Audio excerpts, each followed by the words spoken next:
Salam. Bu gün radioaktiv şüalanmanın təsiri və şüalanmanın udulma dozasından danışacağıq. Bilirik ki, ABŞ Yaponiyaya Hiroşima şəhərinə atom bombası atmışdır və bunun nəticəsində də hətta 2007-ci ildə 260 min nəfər əhalidən 5221-i sağ qalmışdır. Yəni o deməkdir ki, radioaktiv şüalanmanın təsiri yalnız yəni atom bombasının atıldığı vaxtda deyil, neçə illərlə 62 il ərzində davam eləmişdir.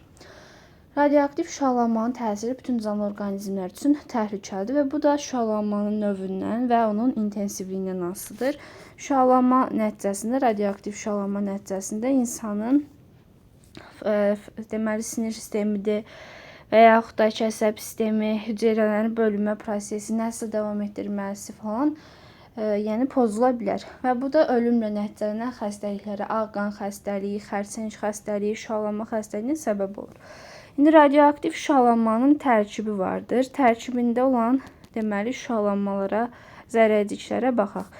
Tərkibində olan zərərciklər alfa və beta zərərcikləridir, qamma və rentgen şüalarıdır. Rentgen şüaları, proton şüaları, proton, neytron və ağır elementlərin iyonlarından ibarətdir. Bu bunun tərkibidir və indi bunların hər birinin gəlin təsirindən başlayaq. Birinci alfa şüalanma, bu adi kağız zərrəkdən və ya insan dərisindən keçə bilmir. Lakin açıq yaradır, qidadır, nəfəs yollarıdır. Bundan insanın orqanizminə düşür və çox təhlükəlidir. Beta ilə qamma isə alfadan fərqli olaraq çox böyük nüfuz etmə qabiliyyətinə malikdir. Beta dəridən keçir, bir neçə santimetr nüfuz edir və toxumalara ciddi şəkildə zərər vurur. Ən dərin nüfuz etmə qabiliyyəti qamma şüasındadır və rentgen şüasındadır. Bunlarda qarşısını almaq üçün çox böyük şeylər, məsələn betondur, qurğuşun örtükdür, bunlar almaq lazımdır və bunlar ən təhlükəli şüa növləridir. İndi şüalanmadan qorunmağın bəs necə yolu var? Şüalanmanın intensivliyindən qorunmaq üçün təbii ki, uzaq məsafədə durmaq lazımdır. Çünki şüalanmanın intensivliyi məsafədən tərs kvadratik olaraq asılıdır.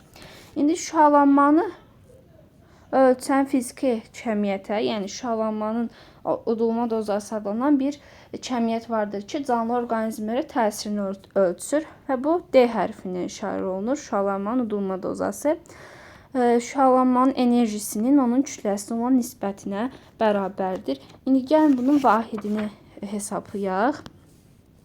Deməli, bilirik ki, enerjinin vahidi nədir? Joldur. Kütlənin vahidi də kiloqramdır. Jol bölünsün kiloqramda 1 qreyə bərabərdir. Deməli, BSD vahidi qreydir. 1 qrey elə udulma dozasıdır ki, şüalanmaya qalan cismin hər 1 kiloqram kütləsi üçün 1 jol enerji udulsun.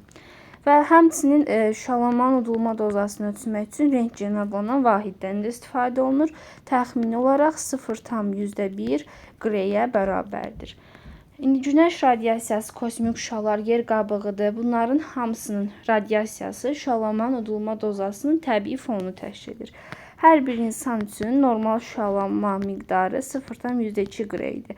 Əgər 3-10 aralığında qrey olarsa, bu ölümlə nəticələnə bilər.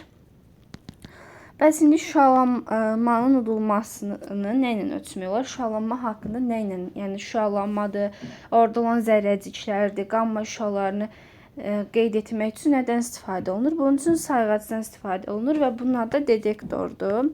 Detektordan istifadə olunur. Məsələn, burada bir detektor nümunəsi verilib və ən çox istifadə olunan da Heyger sayğacıdır. Məsələn, budur. Heyger sayğacı odur ki, yəni bunu avtomatik olaraq dozimetrdən istifadə olunur. Yəni bu da dozimetr növüdür, amma avtomatik sayır. İndi bunun gəlin mexanizminə baxaq. Baxın, şüşə boru var və katodundan anodu yerləşdirilir. Katodda deməli daxilində nə vardır? Metal folqa vardır. Yəni daxili divarı baxın budur. Metal folqa ilə deməli örtülmüşdür. Burada qeyd edici qurğu var. Yəni öz-özünə qeyd etmək qabiliyyətinə malikdir. Və ucunda da baxın nazik naqildən ibarət anod yerləşdirir. Anodla katod arasında yüksək gərginlik yaranır və burada neon və yaxud da arqon qazından doldurmadan istifadə olunur. Sonra burada iyonlaşma baş verir. Göründüyü kimi elektronlar anoda doğru gedir, protonlar isə katoda doğru gedir. Yəni, bu zamanda cərəyan şiddəti kəskin artır və baxın burada rəqəmsal qeyd edici qurğuda da qeyd etmə prosesi baş verir. Və bu da şüalanmanın udulma dozası və radioaktiv şüalanmanın təsirinin haqqında olan qısa bir izah idi.